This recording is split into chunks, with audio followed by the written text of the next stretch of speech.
ni vema niseme na Watanzania wasikie na ikae kwenye kumbukumbu rasmi za bunge lako tukufu. Mimi Philip Mpango siwezi kamwe kuwahujumu wananchi wakulima wa korosho wa mikoa ya Mtwara na Lindi au mkoa mwingine wowote ule, na niwahakikishie Watanzania kuwa Mtwara na Lindi nitakwenda, iwe katika kutekeleza majukumu yangu ya kikazi au kuwatembelea ndugu na marafiki. Hakuna anayeweza kunizuia. Ni haki yangu na uhuru wangu kama Mtanzania ambayo haiwezi kupokonywa kwa vitisho, na hata ikibidi kufa katika kutumikia taifa na iwe. Katika nafasi mbalimbali nilizotumikia serikali ya CCM na taifa hili kwa ujumla, nimetumia uwezo wangu wote kuwatumikia Watanzania wa mikoa yote. Nimefundisha wanafunzi ikiwa ni pamoja na wanaotoka mikoa ya kusini nilipokuwa mhadhiri Chuo Kikuu cha Dar es Salaam bila upendeleo. Aidha, kati ya mambo niliyofanya nikiwa mshauri wa Rais uchumi katika serikali ya awamu ya 4 na nilipokuwa mkuu wa Tume ya Mipango, nilikuwa mstari wa mbele kuishawishi serikali kuifanya Mtwara iwe kitovu cha ukuaji wa uchumi hapa nchini, Mtwara Growth Pole, na kuingiza miradi mikubwa ya maendeleo, kwa mfano upanuzi wa bandari ya Mtwara, LNG plant Lindi, barabara za uchumi na kadhalika, katika mpango wa maendeleo wa taifa wa miaka 5. Mimi na wenzangu tulishauri serikali kutenga nafasi za upendeleo kwa vijana kutoka mikoa ya kusini kusoma masomo ya sayansi ili waweze baadaye kufanya kazi katika viwanda vinavyohusiana na sekta ya gesi asilia. Mimi niliapa kuilinda na kuitetea Katiba ya Jamhuri ya Muungano wa Tanzania inayotaka pamoja na mambo mengine kuhakikisha maendeleo ya uchumi wa taifa yanakuzwa na kupanga kwa uangalifu na kwa pamoja, ambayo iko kwenye ibara ya 9D. Iweje leo ni wahujumu wananchi wa Mtwara na Lindi? Kama yupo mtu ana chuki binafsi na Philip Mpango pasipo chembe ya ukweli, mimi namuombea msamaha kwa Mungu. Nasema tena, sitayumba katika kusimamia matumizi bora ya fedha za umma kwa mujibu wa sheria, na nawakumbusha wabadhirifu wa fedha za umma wajue wanakula sumu. Mheshimiwa Spika, najua muda si rafiki, nilitarajia ningesema sana leo, lakini naomba niseme jambo moja kabla sijaenda kwenye kuhitimisha. Kulikuwa na hoja kuhusu mapendekezo ya serikali ya kufuta sheria iliyoanzisha Tume ya Mipango. Mheshimiwa Spika, nilieleza katika hotuba niliyowasilisha tarehe 14 Juni kwamba mapendekezo hayo ni mabadiliko ya kimuundo na sio kufuta kazi muhimu za kupanga mipango ya maendeleo ya taifa letu kwa kipindi cha muda wa kati na muda mrefu. Ukifuatilia historia ya muundo wa taasisi ya Tume ya Mipango, iko wazi kuwa imekuwa inahama. Kwa nyakati tofauti toka tulipopata uhuru, taasisi hiyo imekuwa, kuna kipindi ilikuwa peke yake kama wizara kamili au tume, na wakati mwingine ikawa sehemu ya Wizara ya Fedha. Tena jambo hili si kwa Tanzania pekee, hata katika nchi jirani za Uganda na Rwanda hivi sasa fedha na mipango vinaunda wizara moja, Ministry of Finance and Economic Planning. Lengo kuu ni kuwianisha mipango ya maendeleo ya taifa na ugawaji wa rasilimali fedha, jambo ambalo ni gumu pale ambapo taasisi hizi zinapokuwa zimetenganishwa. Na kama nilivyoeleza, kazi ya kuandaa na kusimamia mipango ya maendeleo ya taifa ndani ya Wizara ya Fedha na Mipango itaongozwa na atakayekuwa na fungu lake kuiwezesha utekelezaji wa kazi za idara hiyo, na kazi hizo zimeendelea kufanyika vizuri. Mheshimiwa Rais, zangu kwa kweli leo ni shukrani. Shukrani ya kwanza,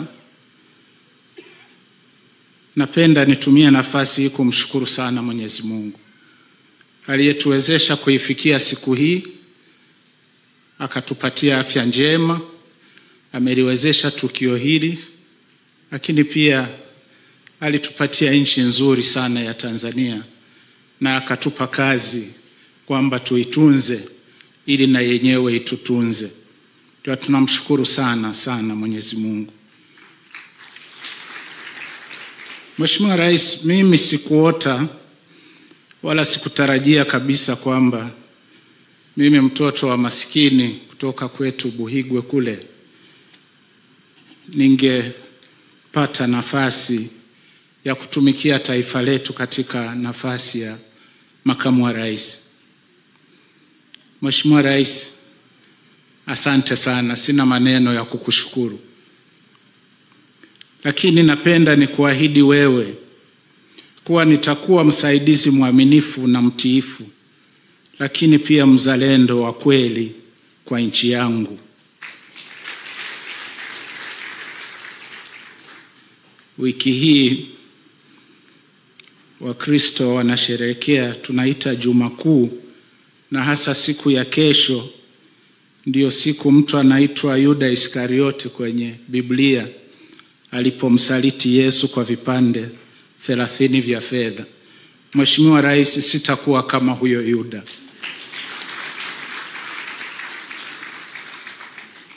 Nitatekeleza kwa bidii na weledi kazi zote utakazoniagiza, pamoja na majukumu mengine kama yalivyoelekezwa kwenye katiba kwenye ile ibara ya 47. Aidha, nitatekeleza majukumu hayo chini ya uongozi na usimamizi wako Mheshimiwa Rais. Niko tayari kuchapa kazi, nitume mchana na usiku, na hususani kuhakikisha ahadi za ilani ya uchaguzi ya CCM 2020 mpaka 2025 ambayo uliinadi nchi nzima, lakini pia maono ulio nayo juu ya maendeleo ya taifa letu na ustawi wa wananchi, nitahakikisha kwamba vinatekelezwa kwa ufanisi. Na katika kutekeleza majukumu utakayonituma, hakika nitashirikiana na viongozi wenzangu inavyopaswa. Na nasema hivi, nisisitize, ni kwa pande zote za muungano, lakini pia mihimili yote ya dola. Mheshimiwa Rais, napenda pia nitumie nafasi hii kushukuru kamati kuu ya halmashauri kuu ya CCM kwa kupitisha jina langu kwa kauli moja, na hatimaye bunge ambao wamenithibitisha kwa kura zote kama Mheshimiwa Spika alivyosema. Sitasahau imani na heshima kubwa hii ambayo kwa kweli bunge limekuwa ni hazina kubwa kwangu. Nimevuna mengi katika kipindi changu cha ubunge. Mheshimiwa Rais, napenda pia nitumie nafasi hii kuwashukuru wananchi wenzangu wa Buhigwe. Walinipa ridhaa ya kuwa mbunge wao, tena kwa kura nyingi, na imani yao hiyo bila shaka na kibali cha Mwenyezi Mungu ndio kilipelekea wewe Mheshimiwa Rais kuniamini na kuniteua kushika nafasi kubwa katika taifa. Asanteni sana wanabuhigwe na wananchi wote wa mkoa wa Kigoma kwa ujumla.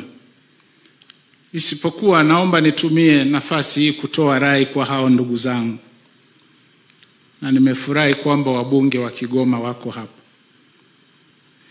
Ndugu zangu wa Buhigwe na ndugu zangu wa Muhambwe, CCM itawaletea wagombea ubunge makini, na wasihi sana msifanye makosa, mrudishe wabunge mahiri wa CCM katika bunge la Jamhuri ya Muungano wa Tanzania.